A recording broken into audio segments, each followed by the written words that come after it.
Welcome to Industry Insiders, where we explore the people, ideas, and innovations shaping the A&D world.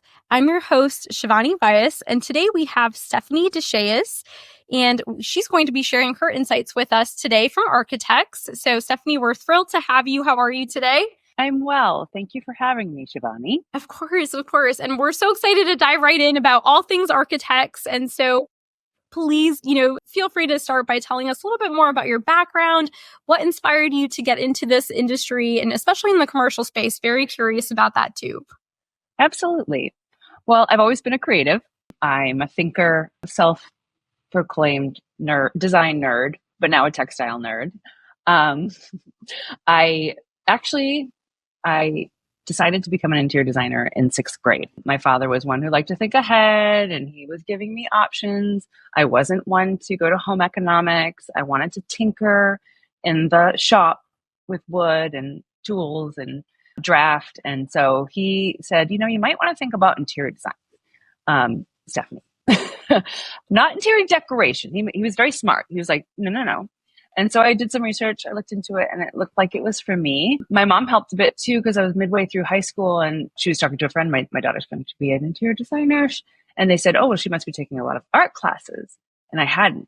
I was in the shop still, working on AutoCAD, doing various things, but I hadn't. So I did about 4 years of art in 2 years, ended up with a beautiful portfolio that got me into a great college, the New England School of Art and Design in Boston, shout out NESAD. And then it was like, really in design school that they didn't even let you declare a major the first year. You actually had to do a foundation year of art, and then you got to explore commercial, residential, and I decided commercial is where I wanted to go. In fact, I hired an interior designer to do my house. So residential just wasn't for me, and off I went. So 6th grade. So you knew from the very beginning of your journey.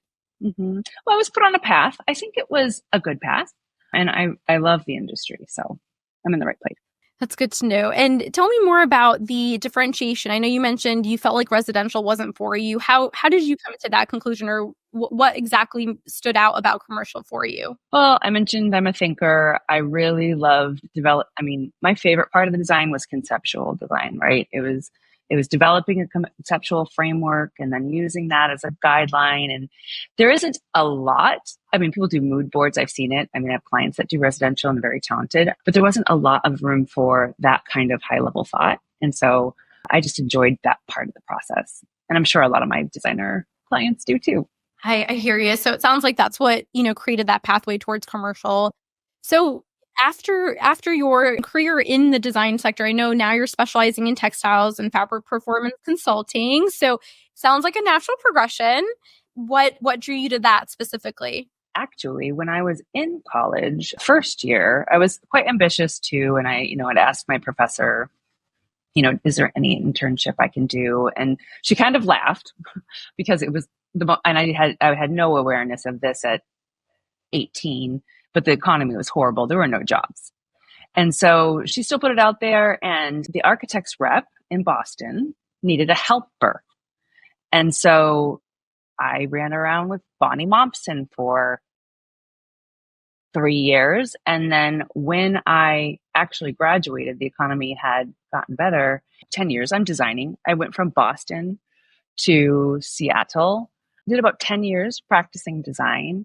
And I got a call out of the clear blue sky from Bonnie Mompson, who I had kept in touch with, who is now the VP at Architex at the headquarters. And she said, hey, we're looking for a rep in your area. I know you can't talk right now, but we'd like to talk to you. So I had been thinking about having children and, how my schedule wasn't really conducive to that. And I was thinking of trying something else, maybe teaching. And then I thought, maybe I could just try this. And so I made the leap, decided to join Architex in 2005. And I quickly learned that there were gaps in my knowledge about textiles, and for 10 years that I was unaware of. And I thought, I think my clients need this knowledge, and I'll make myself an expert, because now I went from being a generalist, right? Having to know a little about a lot of things, to becoming a specialist. So I made myself that specialist, textile maven at your service. And that's what I do. I consult with my clients to make sure that they are specifying the appropriate textiles for their project. So it sounds like it started from a couple different reasons. A, the flexibility, work-life balance. You wanted to come out of the commercial space for that reason. And then you already had developed that relationship with the VP. So it's been 20 years. 20 years? Yeah, almost. 2025, yeah. So Architex, it does have a unique position in the industry. Can you share a little bit more about the company's mission, your role as a managing director of strategic accounts? Architex is a company that's built on performance. Actually, in 2005, when I started with Architex, one of our major vertical markets was healthcare. And healthcare was the hardest environment to put textiles in. It still is. It's actually probably harder now than it's ever been. The cleaners keep changing and they're getting more caustic, especially post-COVID. So we just do the most extensive testing on the market. So we really make sure that our products are vetted for those environments. So about 10 years ago, we shifted into a focus for hospitality projects and started developing a product mix that would lend itself to hotels. And we took all that, performance knowledge and we parlayed that into this vertical. And that has served us very well. At the same time, I got involved with NEWH, local chapter, which is a network of executive women in hospitality. NEWH, there's your shout out.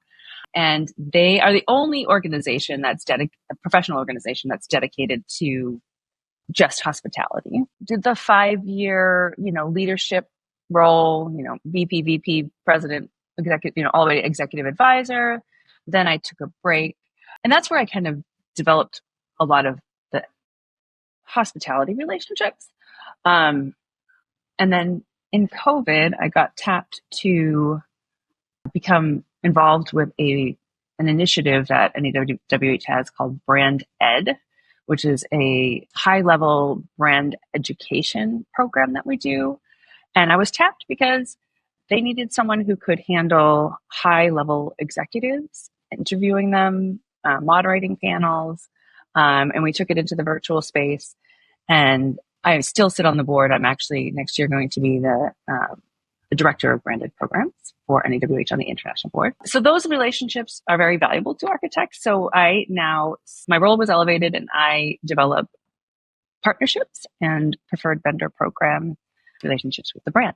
So it sounds very collaborative, and you're touching on a few different points too, as far as your role. So it's not just, a very rigid, you're doing the same thing day in, day out. You're getting to meet, different types of people, work with different types of groups. And that's wonderful. How does that feel? I love this side of the industry. I'll be honest with you, when I made the switch, I was like, I hope I like this. And, my mentors said, if you don't have to stay. You can go back. And I said, oh, good point. And then, flash forward a little bit, and I kind of wished I missed design more. I love my job and I love the connection to designers. This is a great industry.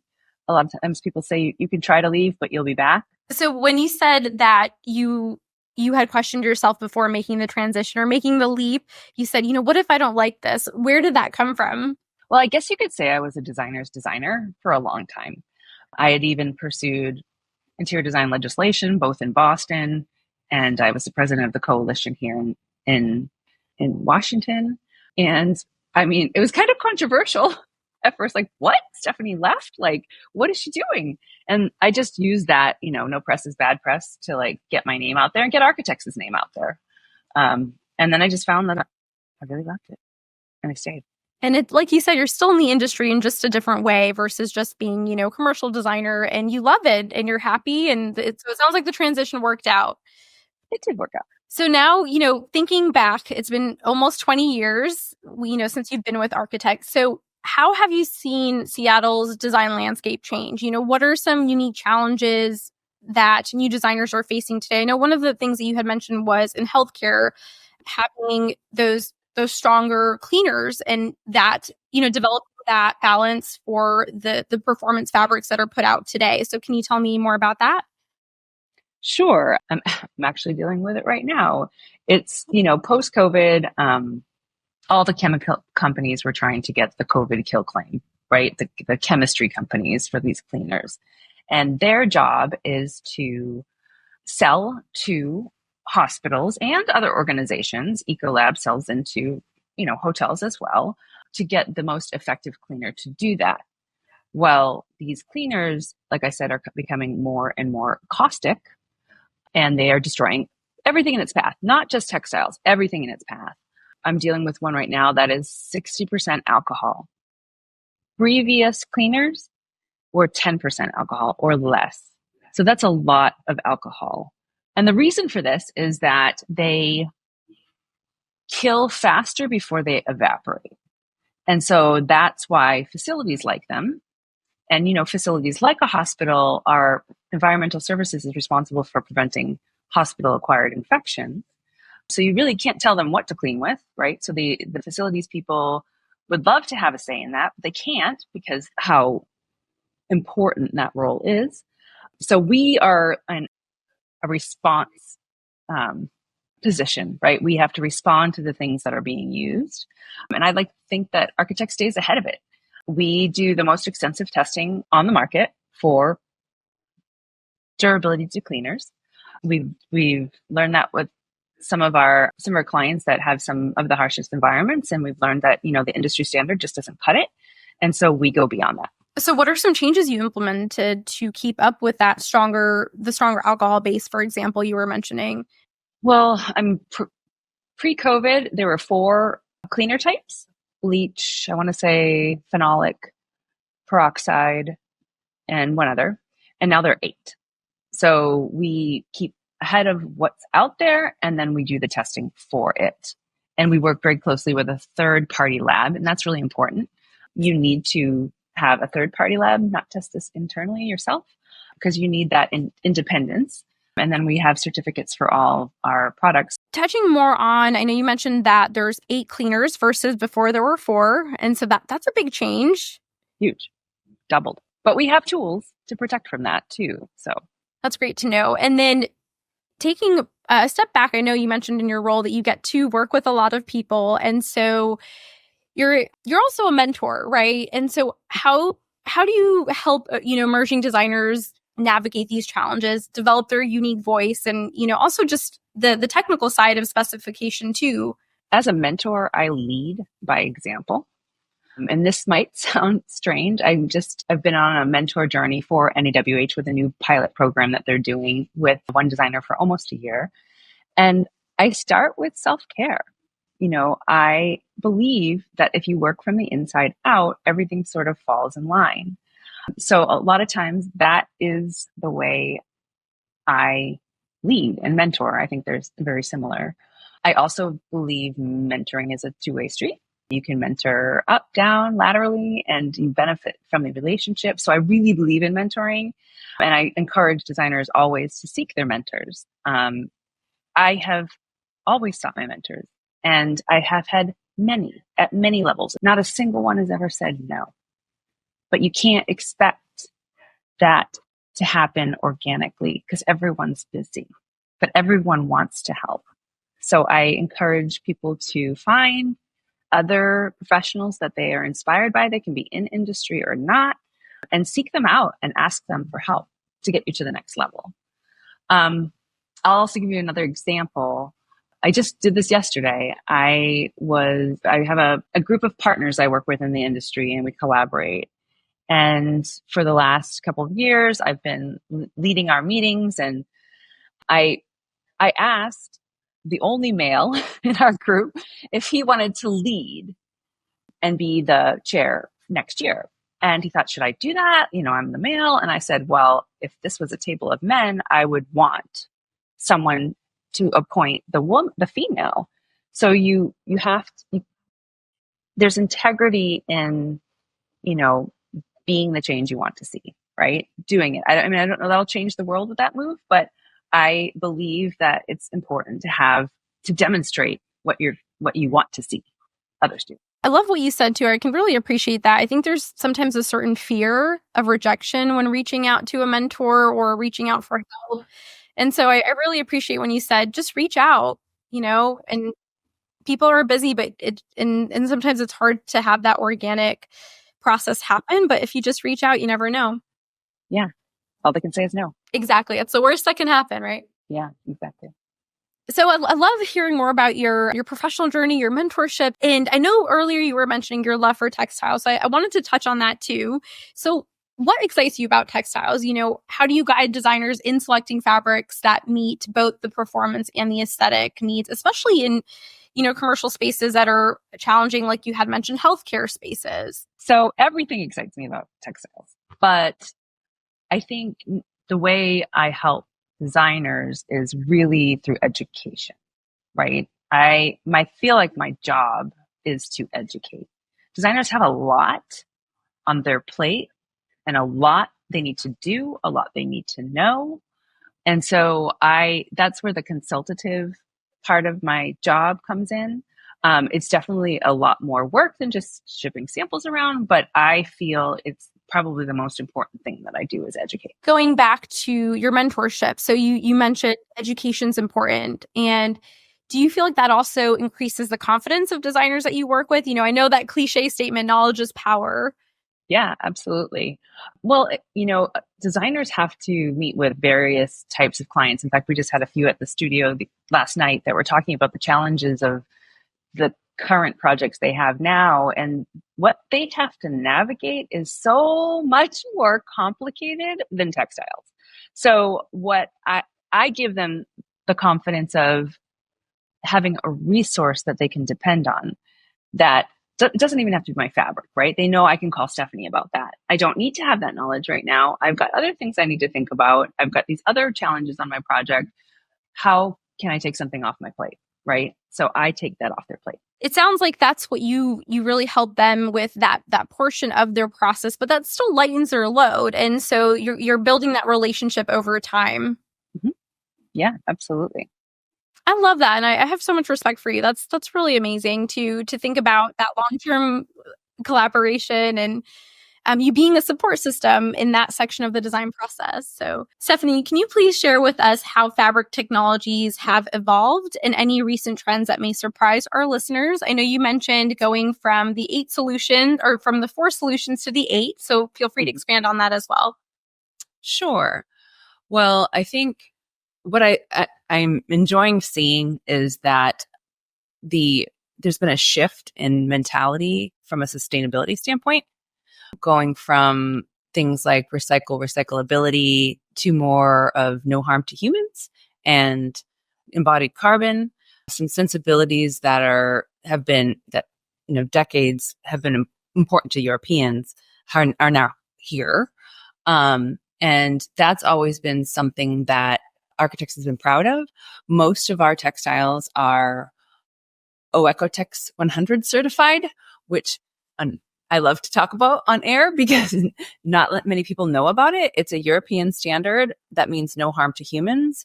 And it was developed for baby clothes initially, but it extends onto our industry too.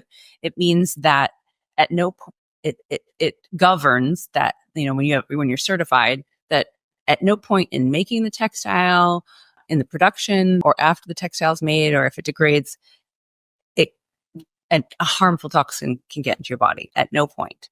And so it's an important, but not very well known standard. And virtually all of our fabrics meet this.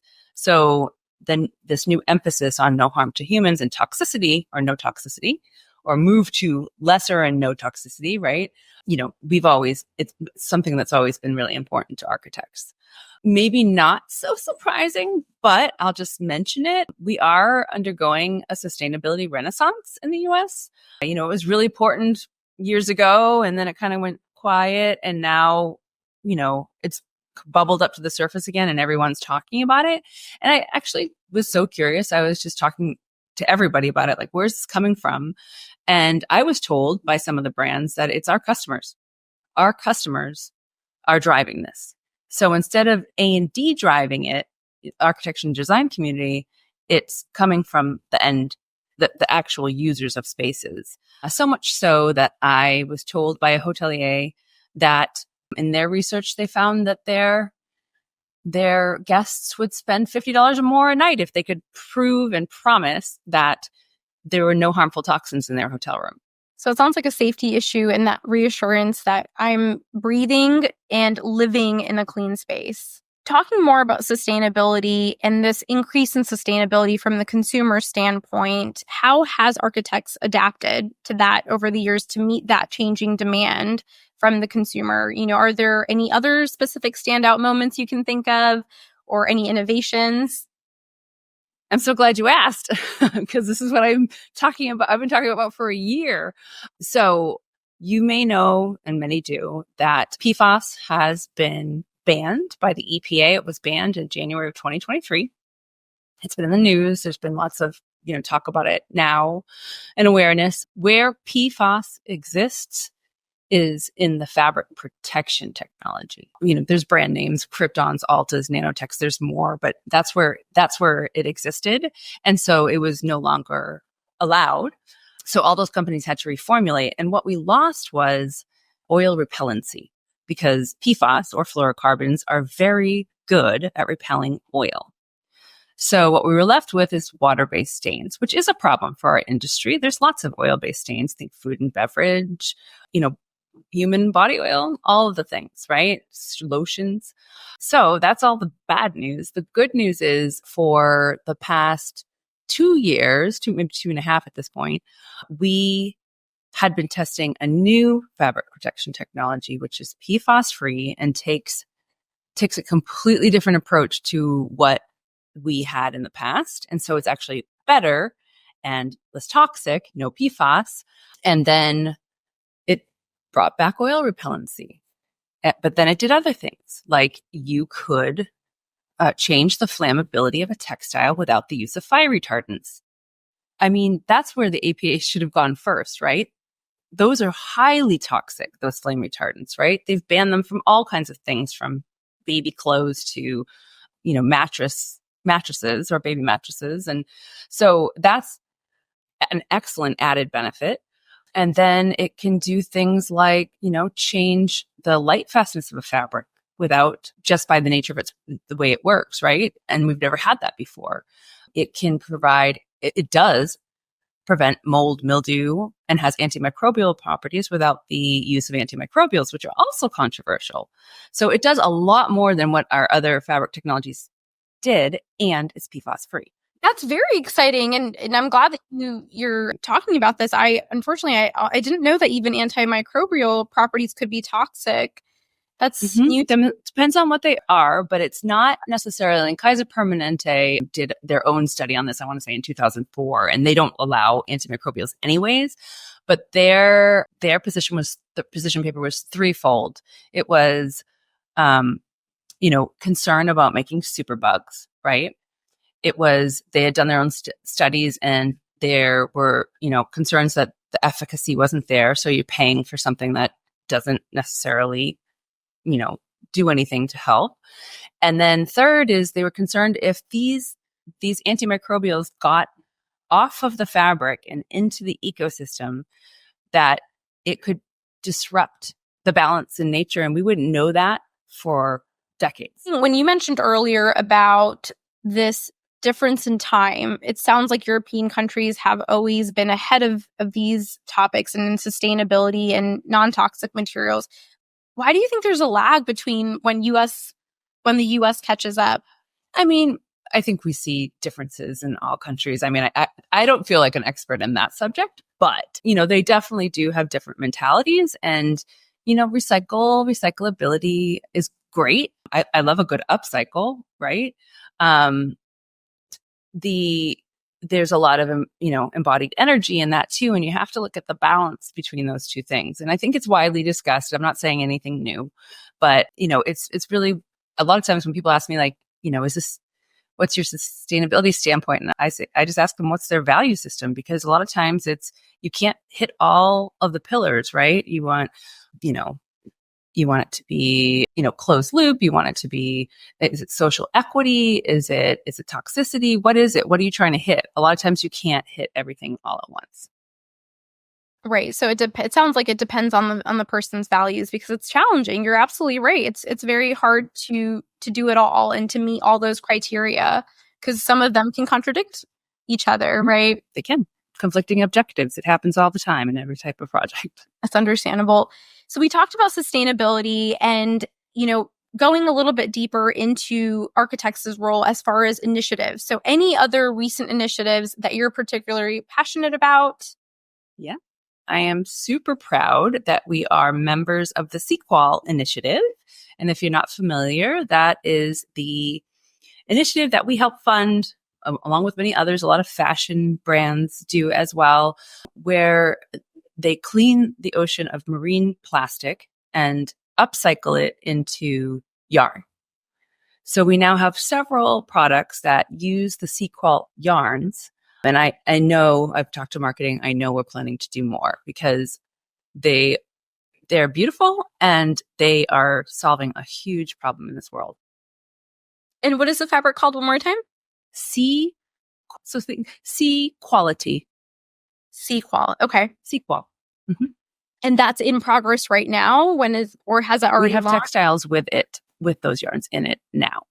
And we're going to do more. Moving forward, can you walk us through how Architect's materials play a role in a typical project, and how does the company help designers address, common material selection challenges?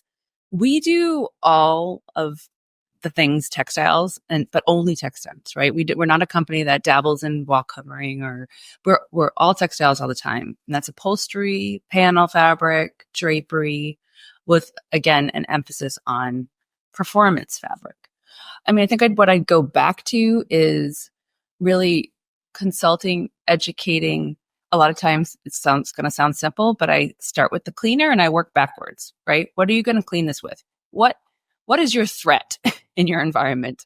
Sometimes it's cleaners. Sometimes it's, where is it, the users, who's using it in the space? Is it adults? Is it children? Is it adults that act like children? All of the above exist, right? So what is the end use? What's the threat? And then work backwards from there. And then I can help you.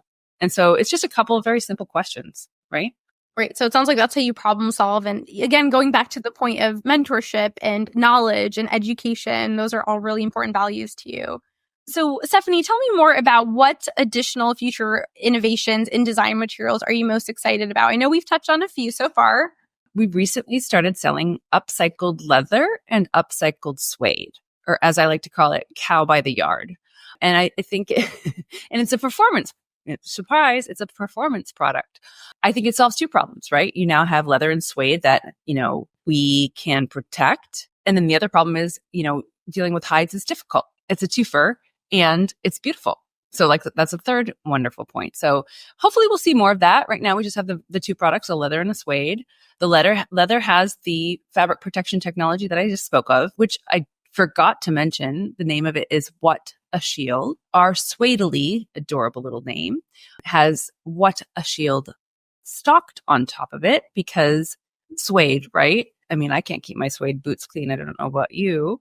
So, right, sell it as a performance fabric. And I love what you said, the cow by the yard. So you get the beauty, the aesthetics, and the durability of that performance factor. And the ease of specification and purchasing and application. So you can't get better than that, right? Right. Yeah. Well, that's good to know. And as far as, your textile knowledge, of course, I can see your passion bleeding through for textiles. And what advice do you have for other designers? Maybe some resources or anything that you would help or you would think would help them grow their knowledge base? Any recommendations there?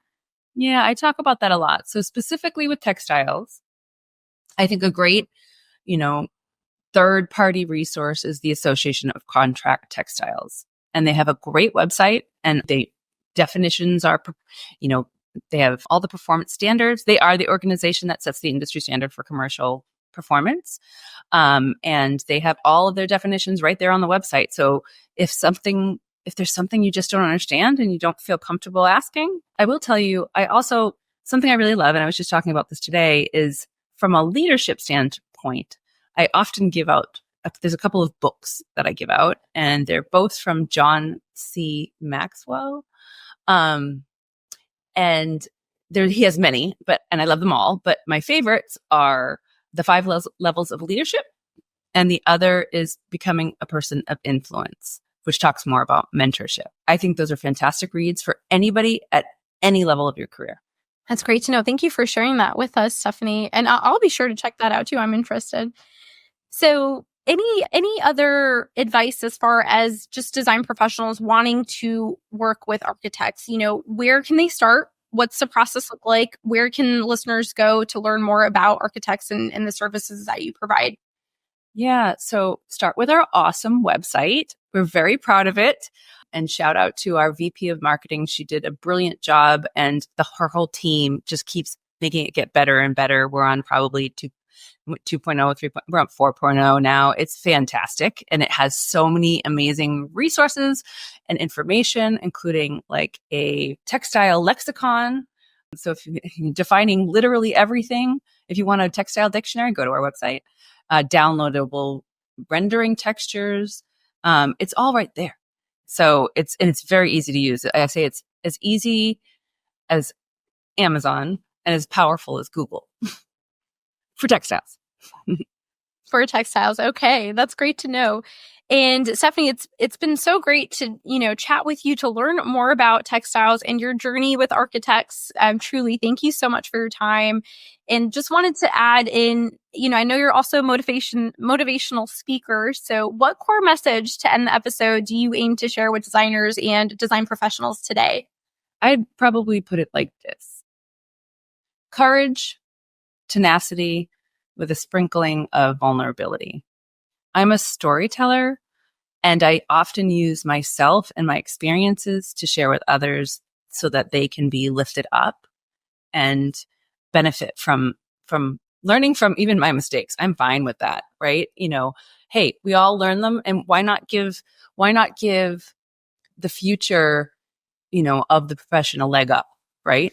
So they don't have to make them themselves. Well, thank you so much again, Stephanie, for joining us today. And we're looking forward to speaking with you again in the near future. That sounds great. Thanks, Shivani.